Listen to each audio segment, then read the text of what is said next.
एक जादुई जंगल को दिखाता है। पक्षी चहक रहे हैं, नदियां चमक रही हैं और सूरज की रोशनी पेड़ों के बीच से छनकर आ रही है। एक धीमी गति से चलने वाली कछुआ तिल्दा झाड़ियों के बीच से गुजरती है। उसका सुनहरा कवच सूरज की रोशनी में चमकता है, जो एक चालाक लोमड़ी की नजर को खींचता है। फैजल लोमड़ी सोचते हुए, अरे यह क्या है? एक कछुआ जिसका कवच सोने का है। ऐसा खजाना मुझे जंगल का सबसे अमीर जानवर बना देगा। तिल्दा मधुर गीत गुनगुनाती है, फैजल की लालची नजर से अनजान। फैजल तिल्दा के पास आता है, उसकी चालाक मुस्कान के साथ। फैजल, सुप्रभात प्यारी तिल्दा। वाह, तुम्हारा कवच कितना शानदार है। यह निश्चित रूप से तुम्हारे लिए बहुत भारी होगा। शायद मैं इसे तुम्हारे लिए ले जाऊं। तिल्दा मुस्कुराते हुए, ओह फैजल, मेरा कवच कोई बोझ नहीं है। यह मेरा हिस्सा है, जैसे तुम्हारी चालाकी तुम्हारा हिस्सा है। फैजल की मुस्कान फीकी पड़ जाती है, लेकिन उसकी आंखों में दृढ़ संकल्प चमकता है। फैजल अपने आप से, अगर मैं इसे चालाकी से नहीं ले सकता तो मुझे इसे जबरदस्ती लेना होगा। उस रात फैजल लीला लकड़बग्घा, बरखा भालू और परवेज मोर को एक अंधेरी जगह पर इकट्ठा करता है। फैजल, दोस्तों, सोचो अगर हमारे पास वह सुनहरा कवच हो तो हम कितनी शक्ति, सुंदरता और प्रशंसा पा सकते हैं। मिलकर हम इसे कछुए से ले सकते हैं। जानवर लालच से सिर हिलाते हैं, उनकी आंखों में चमक आ जाती है। अगले दिन तिल्दा एक पुराने पेड़ के नीचे आराम कर रही होती है। लीला लकड़बग्घा उसके पास आती है, उसकी आवाज मधुर और मनमोहक। लीला, तिल्दा, क्या तुमने उस दूर की भूमि के बारे में सुना है जहां आसमान हमेशा नीला रहता है और नदियां शहद की तरह बहती हैं? जैसे ही तिल्दा मंत्रमुग्ध होकर सुनती है, बरखा और परवेज उसके पीछे से आते हैं। वे उसके सुनहरे कवच को उसकी पीठ से निकालने की कोशिश करते हैं, लेकिन यह हिलता भी नहीं। बरखा गुर्राते हुए, यह फंस गया है। यह क्यों नहीं निकल रहा? तिल्दा मुड़ती है, उसकी आंखें दयालु लेकिन दृढ़ हैं। तिल्दा, मेरा कवच चोरी करने के लिए कोई खजाना नहीं है। यह मेरा हिस्सा है। जानवर निराश होकर पीछे हट जाते हैं, लेकिन हार नहीं मानते। तिल्दा महान उल्लू की सलाह लेने का फैसला करती है। कैमरा उसका पीछा करता है जब वह ऊंची पहाड़ियों पर चढ़ती है, नदियों को पार करती है और घने जंगलों से गुजरती है। रास्ते में वह जरूरतमंद जानवरों से मिलती है, खरगोशों का एक परिवार जिनका बिल पानी से भर गया है। तिल्दा उन्हें एक नया घर बनाने में मदद करती है। एक घायल हिरण जो ठीक होने वाले झरनों तक नहीं पहुंच सकता। तिल्दा अपने सुनहरे कवच में पानी लेकर हिरण के पास जाती है। पक्षियों का एक झुंड जिनके घोंसले तूफान से नष्ट हो गए हैं।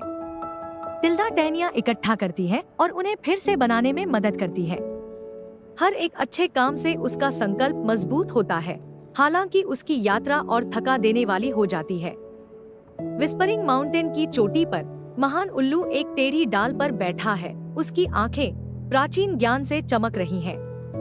महान उल्लू, तुम क्यों आई हो?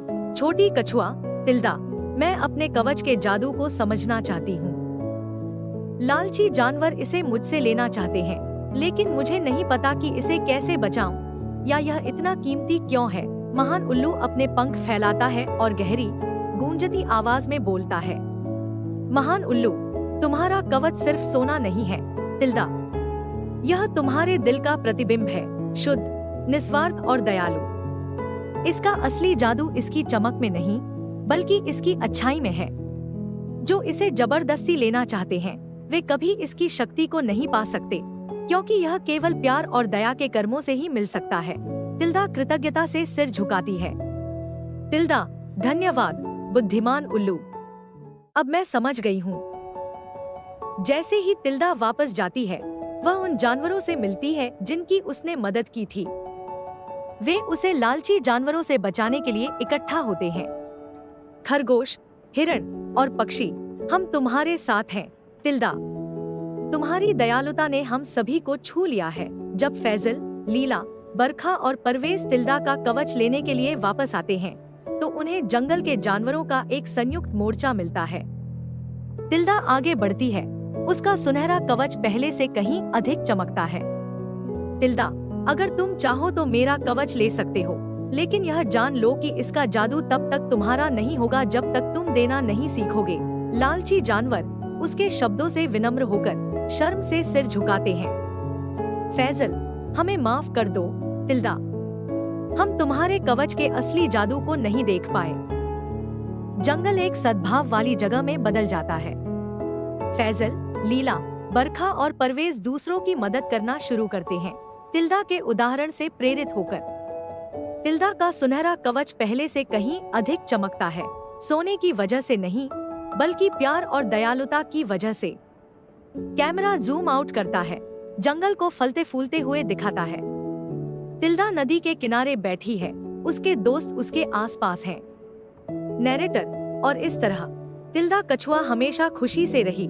उसका सुनहरा कवच हम सभी के अंदर के जादू का प्रतीक बन गया, एक दयालु और निस्वार्थ दिल का जादू। स्क्रीन एक सुंदर कहानी की तरह दिखने वाली तस्वीर पर फेड होती है, जहां तिल्दा और उसके दोस्त हैं। स्क्रीन पर टेक्स्ट। अगर आपको यह जादुई कहानी पसंद आई तो और जादुई कहानियों के लिए सब्सक्राइब करना न भूलें। अगर इस कहानी ने आपके दिल को छू लिया है तो इसे लाइक करें, इसे अपने दोस्तों के साथ शेयर करें जिन्हें परियों की कहानियां पसंद हैं, और नीचे कमेंट करके हमें बताएं कि आपको तिल्दा की कहानी कैसी लगी। अगली बार तक आपका दिल तिल्दा के कवच की तरह सुनहरा हो।